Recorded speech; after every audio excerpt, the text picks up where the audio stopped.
Alright, I'm gonna try this again. I just recorded this whole video and then it literally just didn't record any of it because I thought it was. And yeah, I'm just gonna start over. So, alright guys, it's Friday. I can't wait. Not really, I can't wait. It is Friday, so I waited all week for this.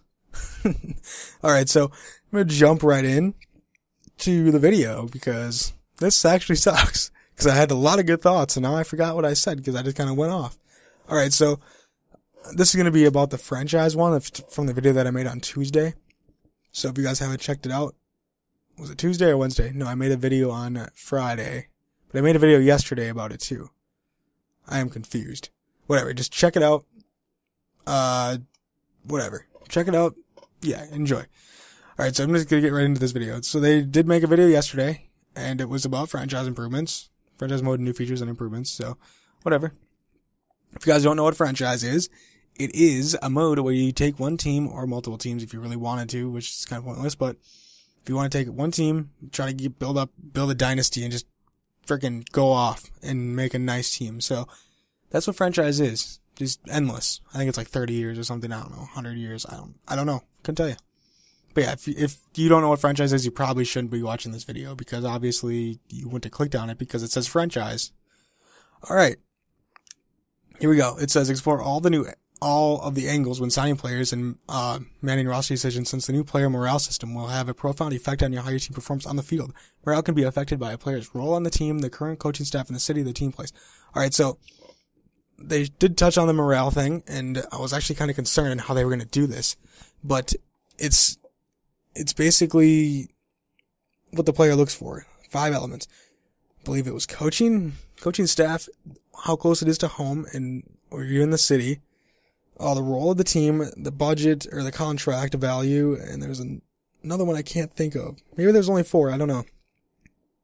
And all those affect the player's ability to play or whatever, not kind of affect the ability to play, because if you move him from the 3rd spot in the lineup to, like, say Josh Donaldson, they moved Josh Donaldson from like 2nd to 3rd in the lineup all the way to 9. He got angry. Alright, so, and his overall actually went down a little bit. I forgot which overall portions go down. I think it was power and contact and like the mental stuff as well.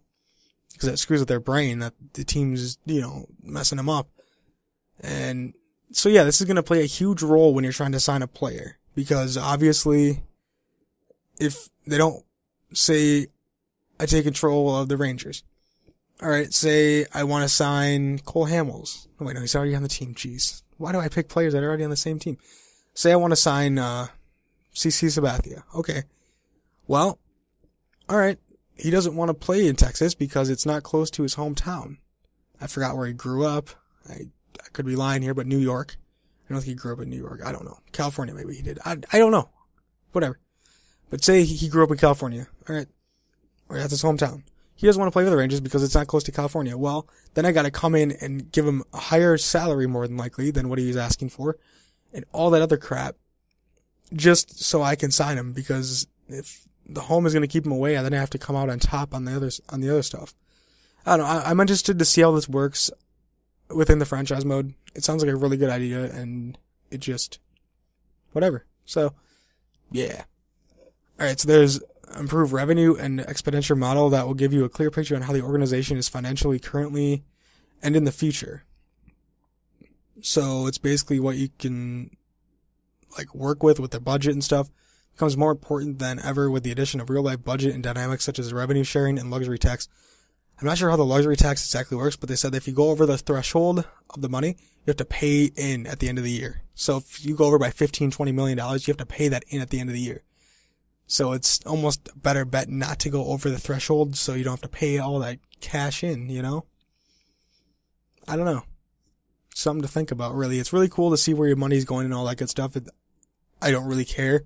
To be honest, it's a cool feature, don't get me wrong, but I could care less. Like, realistically, I just want to play the game and I just want to sign contracts with different guys and see if they want to play on my team and stuff.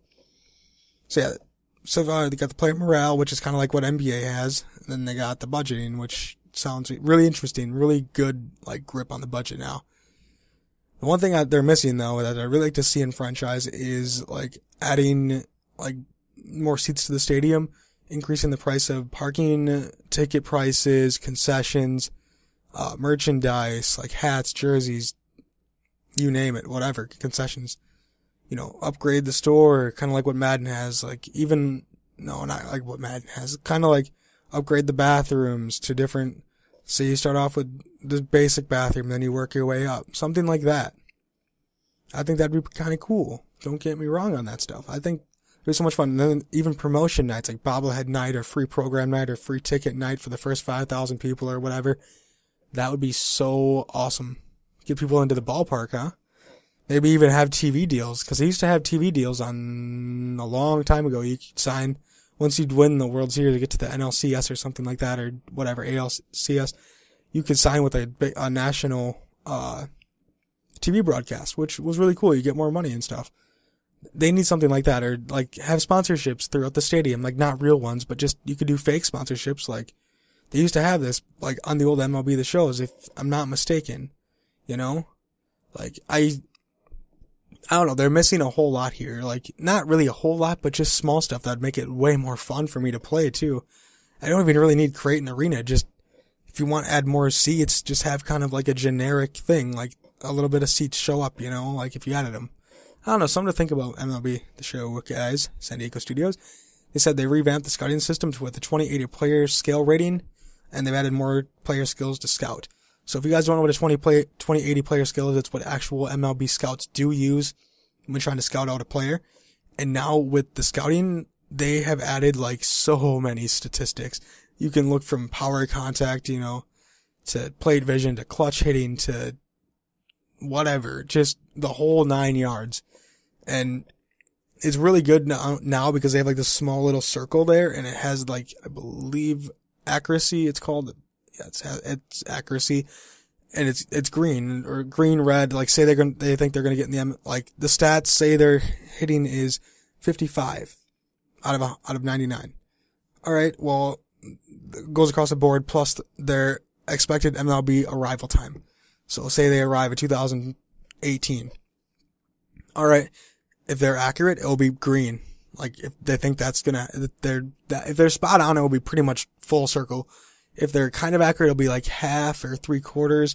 And then if they're really not accurate at all, it'll be like way down there in the red. Really cool. It gets you a more easy way to scout players and makes it a little more fun. So you can scout out the best players that you want on your team to have that ability, you know? Yep. All right. So moving on. GM goals have become significantly deeper in the addition of more than 30 goals that affected GM rating, while owner expectations now drive your job security. So obviously the owner is going to expect you, the GM, to help this team. Like they're going to say, okay, you have to make the playoffs in your first 3 years or something like that.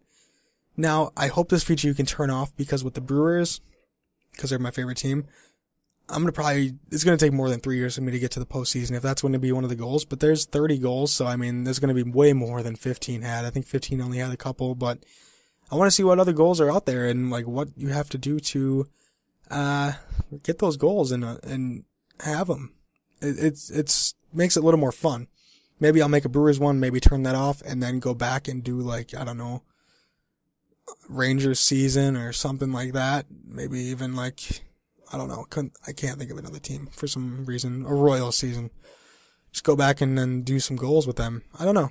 First and foremost, I'm just going to do a Brewer season right off the bat. So, yeah. They've also made significant improvements to existing systems that drive the mode, player generation and progression, which I'm assuming if like you call up a guy from AAA or AA and they perform really well, their potential and overall is going to go like up really fast. But if they don't, then obviously it's going to go down, like with the older players too. Like they said, if you do really good with an older player, they're still going to decline in like stats, but it's going to slow it down because they've still performed pretty well for their age. Like if they're 38, 39, 40, 41 years old, they're obviously not going to play as well, or they're not as mobile. Pretty cool. I want to see how that works as well. Contract logic. So now it's going to be like players are going to ask for realistic contracts. Like you're not going to have like Ryan Braun only making $6 million a year. He's going to make more like $20 million a year, $18 million a year, like in real life. Or like Pujols, it's going to be like $27 million a year. Just hired more realistic contracts, Makes it more fun for everybody, because they can basically demand, okay, I'm this good of a player, I want this much money. Call-ups and send-downs, something small there. They didn't really touch on it that much, but they kind of talked about it and said this is going to be more realistic, like they're going to call up the guys in those situations that, like, they need them in and stuff, so it's pretty cool. So those are all on PS4 and PS3. These are the PS4 only modes. Redesigned format for Inside the Show. It's meant to quicken the experience of the game, or the mode, or the radio show. Like, it just tells you the stats and everything you didn't know, like, right away. Like, and it gets done in a couple minutes, I think. It used to take, like, way longer. Oh well, I mean, I didn't mind it. I actually kind of liked it a little bit longer, just so I could just go through the menus and listen, but there's people that just go back in from franchise and go right back out. They don't have time to listen to it. Maybe they just want to hear the big news right away, you know? Oh well, you know, cool. I'm glad it's still there. And they have hundreds of new lines for the show, which is also only on PS4. Can't wait to hear what those hundreds of lines are, but we'll see you in the coming future.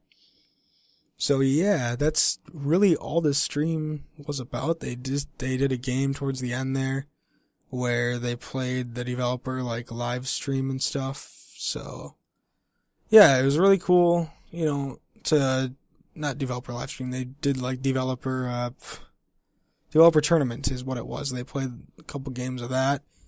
Pretty cool. Stadiums look freaking nice as ever. I mean, I can't wait to see, like, what this game is going to be like when it comes out. It's going to be so much fun. I'm definitely going to live stream this game a lot. And if you guys, before I go, I was going to say, I'm going to live stream this game probably, maybe Saturday. Not this game. I should say 15 the show. Getting ready for 16 the show. No, obviously I don't have the game, but yeah, I'm going to stream probably 15 the show. So if you guys want to check it out this weekend on Twitch, I recommend you guys to follow me, and we'll just talk about MLB 16 the show. Like, I'll answer your comments or whatever. And if you guys want to talk about it and hang out with me, that'd be cool. I'll probably play my Rangers season that you're seeing now in the gameplay. And yeah, I mean, there was a lot to cover in this video, but that's really all I wanted to talk about. I think I have everything covered. If I missed anything, let me know down in the comments. Alright guys, make sure to like this video, comment, rate, and subscribe, and follow me on Twitch, Twitter, and Facebook. I will talk to you guys on Monday. Or maybe tomorrow even. Have a good one.